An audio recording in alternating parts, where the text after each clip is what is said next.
One of the biggest threats to retirees and pre-retirees, in fact to anyone with money, is cybercrime. In this episode, we're going to talk about the latest scams you need to know about. More importantly, we're going to tell you how you can protect yourself, the top actions you can take today to keep scammers from taking the money that you've saved for your retirement. It's easy to get lost on the way to retirement. Things like taxes, improper planning, and excessive market risk can all lead you astray from your goal of a successful and happy retirement. That's where Liz Whittaberry comes in. She's a holistic financial advisor and the founder of Best Path Advisors, and she can help guide you to a better financial path. This is Retire on Your Best Path with Liz Whittaberry. Welcome in once again to Retire on Your Best Path with Liz Whittaberry, founder and financial advisor at Best Path Advisors. Find her online at bestpathadvisors.com. That's bestpathadvisors.com. And yeah, today, scammers, right? And unfortunately, it's an annual problem anymore, right? It seems like it's not just around the holidays or whatever. Yeah, it's a massive problem. So we're going to break into some of this, some of the data today and some ideas, some action steps, things of that nature. So good stuff. Liz, how you doing? You doing all right? I am doing good. We were just talking about it's going to finally be warm again. I know. So excited. I can hardly contain myself. Yeah, I love it. Yeah, me too. I'm really looking forward to it. But for now, let's talk about how big of a problem this is, because as we just said, it's getting pretty crazy. Give us some stats here.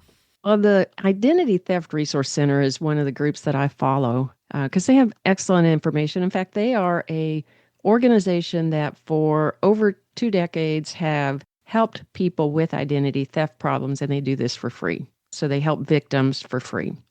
And they released this annual report that they call the 2025 Data Breach Report.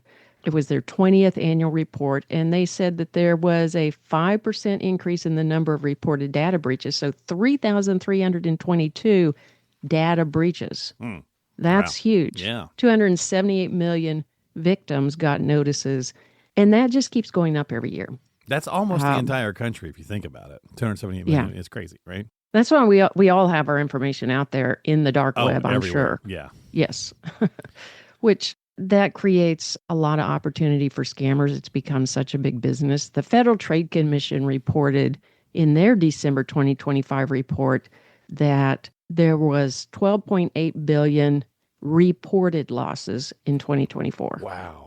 12 billion. Think about that. That's a massive number. It's a huge business. Yeah. And people age 60 and above accounted for 2.4 billion of the reported losses. Wow. I mean, yeah, and it's sad, right, that it's a big business on big business on being a criminal enterprise. It's just like, put this effort into something positive, man. Who knows what they could accomplish, but anyway. I feel the same way, but obviously it's money that they're getting, and they have a system, and it's becoming even easier with AI and the computer programs. So there are now cyber criminals that create the systems that they sell to other less techie cyber criminals so that those criminals can do their job better. So we've got to be even more aware of all these things so that we can protect ourselves. 1.6 billion of the people of the losses for those 60 and above was more than 100,000 per person. Oh, wow. Yeah. That's a huge amount of money. For some people, it represents all of their life savings. Yeah. Or a big chunk for sure. Yeah. Yeah. And so that's very, very sad. So we want to talk about some of the things that this Federal Trade Commission report points out, like where are people getting scammed? What types of scams are these? Yeah. I mean, and they're so sophisticated, to your point now, like with the AI stuff, it's crazy. We keep seeing stuff like that all the time, text messages, so obviously tech is kind of leading the charge, I'm sure. Yeah. The tech support scam, all of this data is for older adults, 60 and above. So, I pulled out what pertained to retirees and pre-retirees because that's who I work with. Younger people get scammed too. But for those that are 60 and above, they're more likely to get scammed with the tech support scam. Yeah, I mean, didn't Jason Statham even made a movie called The Beekeeper? The whole thing was about that. It was about tech support scams, right? So, like, oh, there's a problem with your computer. Click on here, Right. and we'll help you fix it. And then they take all your data. So, yeah. Right. And it just seems so believable. I've had clients call me and ask about that. And I no, don't, like shut your computer off and don't do anything. I saw one, Liz, where, so Microsoft, we're all familiar with that, company, right? Microsoft.com. Yeah. It was an email that was going around to places, people sending stuff out. And first glance, especially if you need your glasses, or you didn't have your glasses on or something like that, it looked like because a lot of times we say, hey, look, check the return email from an email that you get. Make sure it actually comes from the actual company and not some other, not some Gmail account or something like that.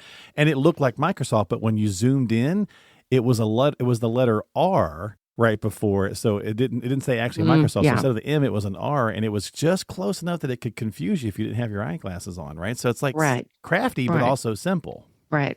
And they're getting very, very good at that. Yeah. And then they put the logos in. Yep. And so that it looks believable. I certainly get a lot that are supposedly from Microsoft telling me that I'm about to lose, access to my email. I need to change my password immediately.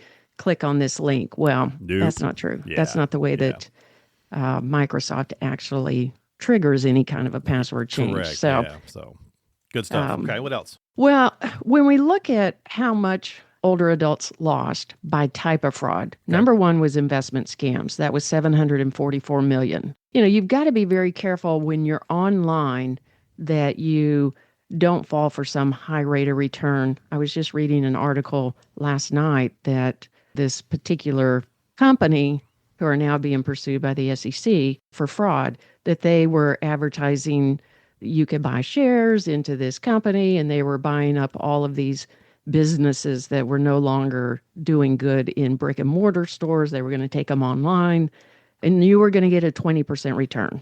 Well, when they start advertising these really big returns, you've got to have red flags go up, because that's it's the old if it's too good to be true, right? Yeah, it could very well be pointing to a scam of some sort. And this was a Ponzi scheme, but investment scams, people, pretending to be businesses, business imposter scams, government imposter scams, where they say that they're from the government and you've got to pay them, or you're going to, whatever bad thing is going to happen. You've got all of these outstanding parking tickets that you don't know about, never knew about, or, something like that. The sheriff's coming to lock your door. Yeah. And then romance scams. That's a big one for seniors. Yeah. I had a family member actually kind of fall for that as well. So, kind of an extended family member. I have seen that in some of the local community Facebook pages where people are asking, how do they help their family member understand that this is not a real thing? Yeah.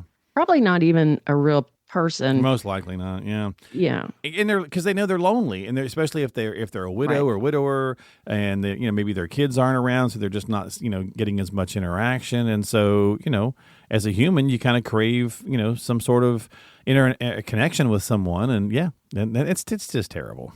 Right. And so you've got to be very careful about any of those friendly outreaches on social media or on your text messages.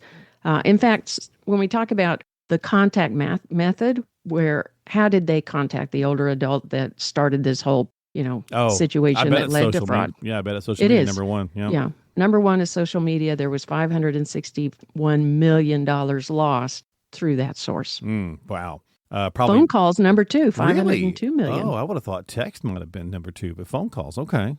Yeah, but we're talking about 60 and above. True. And so I assume that means then there's still a lot of people in that 60 and above, probably especially 75, 80 and above, that will still answer the phone if it rings and believe the person on the other end is who they say they are. Mm-hmm.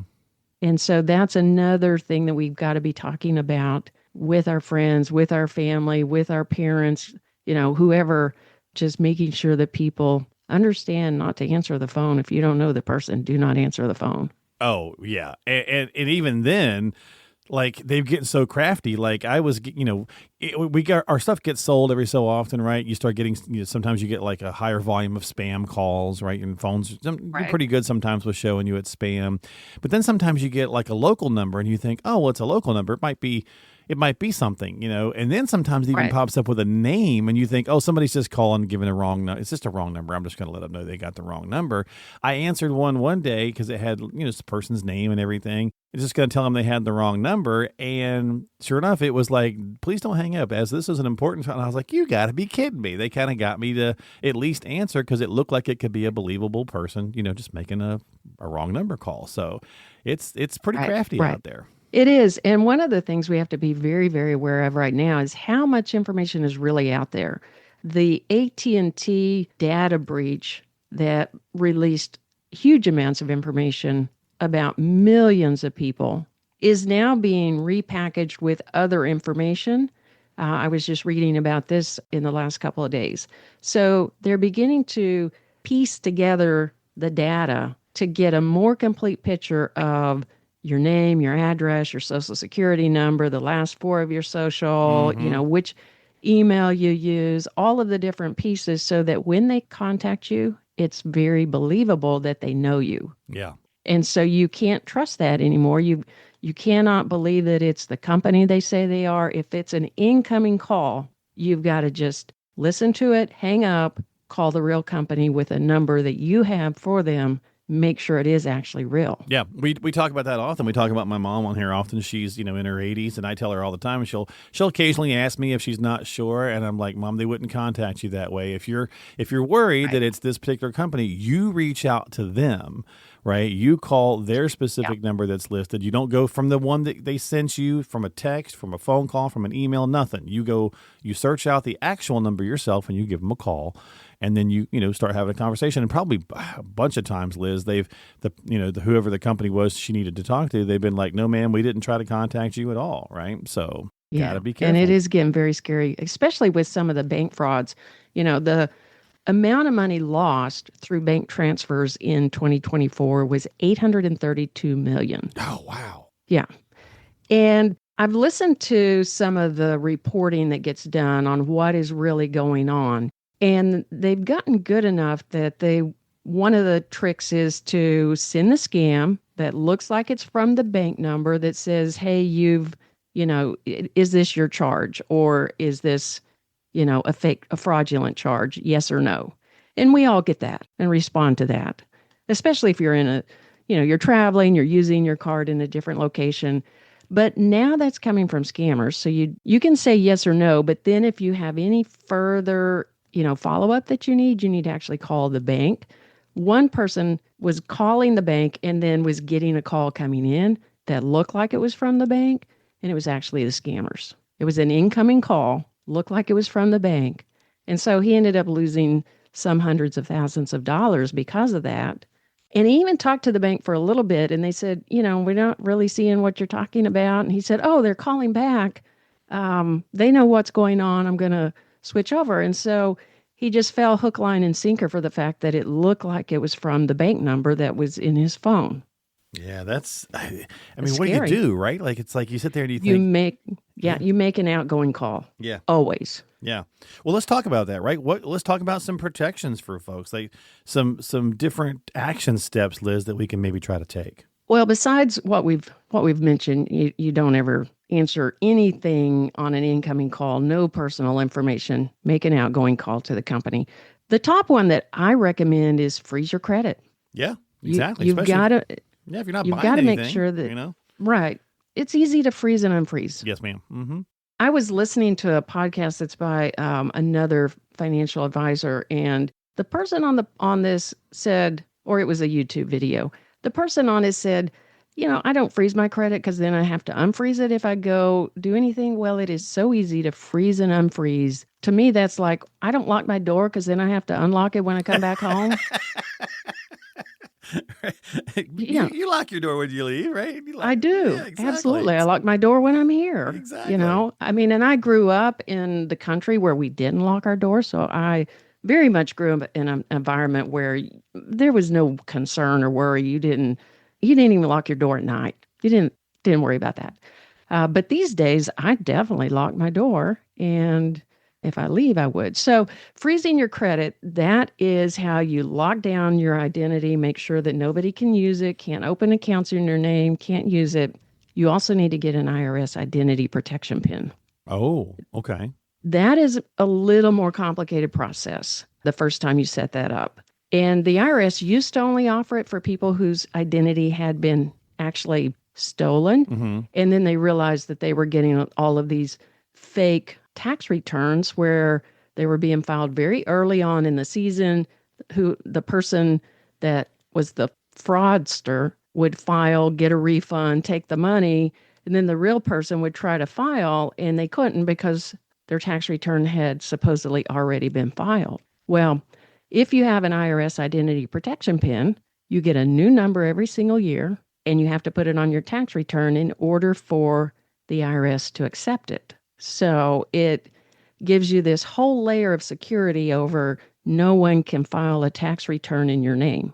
Now, to get it, you've got to go to irs.gov, look for identity protection pin. You have to set up the ID.me account where they know that it's really you applying for it. So it's a little bit of a process to go through the first time, but after you've got it, you got it. They just issue you a new number every year. Yeah. So certainly for a lot of listeners out there, that could be something, worthwhile to look into. I tell everybody needs this. Good point. Everybody needs this. Yeah. You really do need this to make sure that your identity doesn't ever get taken. The other things that you can do is make sure you've got, really strong passwords. We've talked about that in the past. Yeah, and that one's interesting to me too, right? Because a lot of these places offer to store that stuff, and I don't know how I feel about that yet. I kind of feel like I don't know. For me, I feel like I'm gonna write some stuff down myself. I like a little something that I have at my desk or whatever, that's in my home. That's I don't know if I don't know if I trust some of those things yet, because they can be hacked, right? Those places could be hacked. The password managers. From my research, and I have not yet used one, but from my research, they have not been hacked where the actual passwords were gotten. Oh, good. Okay. That's at a whole different level of encryption. Mm-hmm. The secret that I saw for using a password manager that makes it where even if somebody could eventually get in and get those passwords, they wouldn't be able to get your full password. Gotcha. Here's the way that you would do that. If you were going to use a password manager, you would set up the password, save it to the manager, save it to the password manager. Then before you save it to the website, add like a 4-digit code that you always add at the end.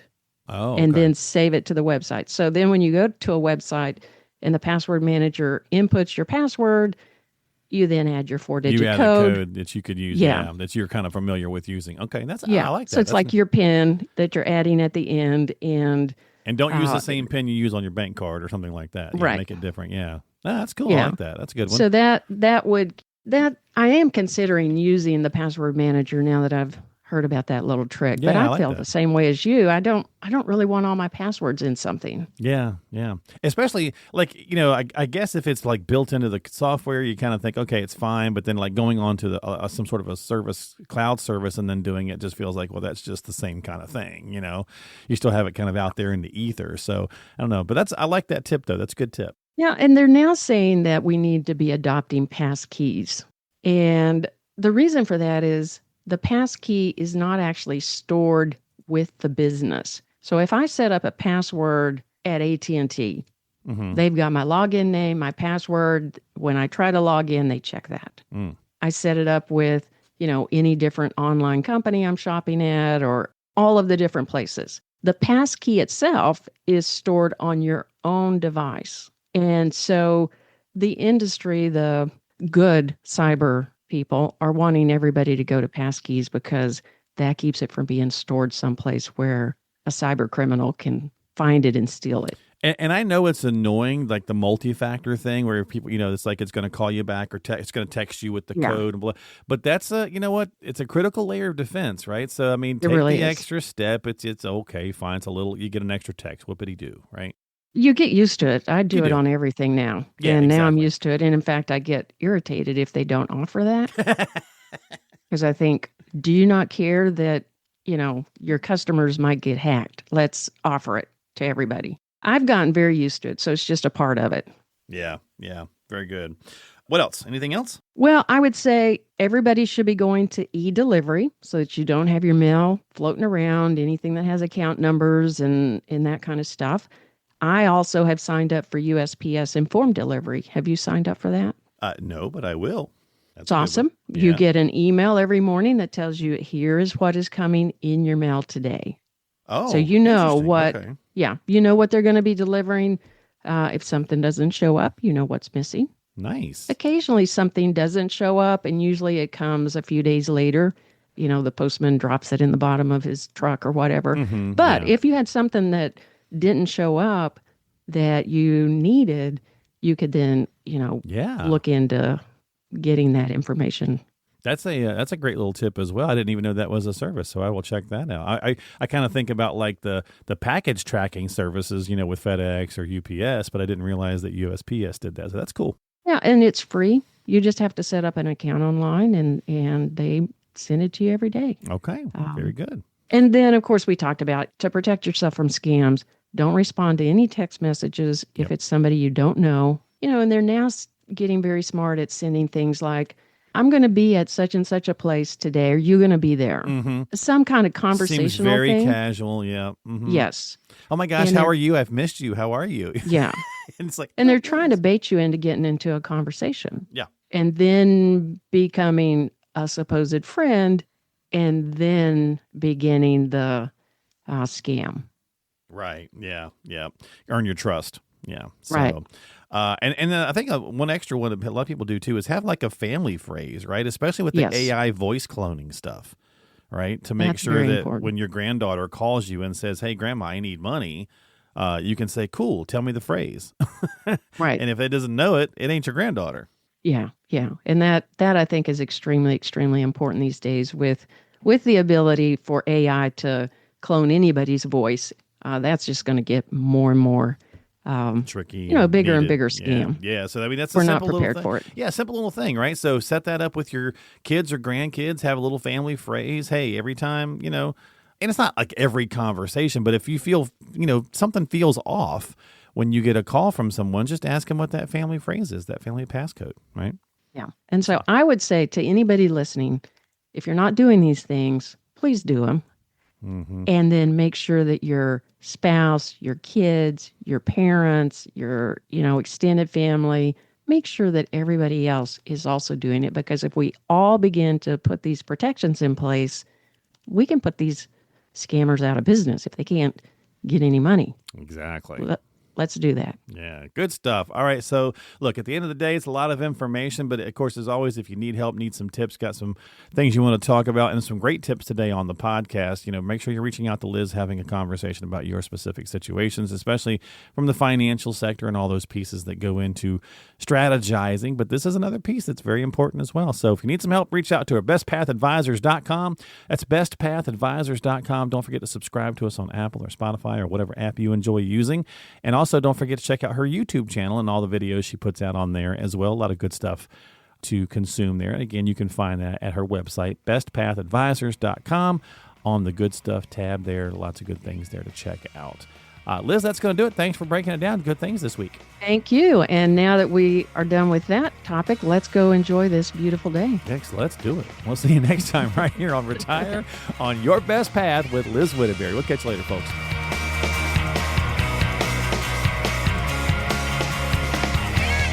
The preceding program is sponsored by Best Path Advisors, which is solely responsible for its content. Securities offered through J.W. Cole Financial, member FINRA SIPC. Investment advice offered through J.W. Cole Advisors. Best Path Advisors, J.W. Cole Financial, and J.W. Cole Advisors are unaffiliated entities. The opinions expressed by Liz Whittaberry should not be construed as specific tax, legal, or investment advice, nor as an offer to buy or sell any securities mentioned herein. Neither J.W. Cole Financial nor its representatives provide legal, tax, or accounting advice. Persons who provide such advice do so in a capacity other than as a registered representative of J.W. Cole. Investing is subject to risks, including the loss of principal. Due to volatility within the markets mentioned, opinions are subject to change without notice. Information is based on sources believed to be reliable, however, their accuracy or completeness cannot be guaranteed.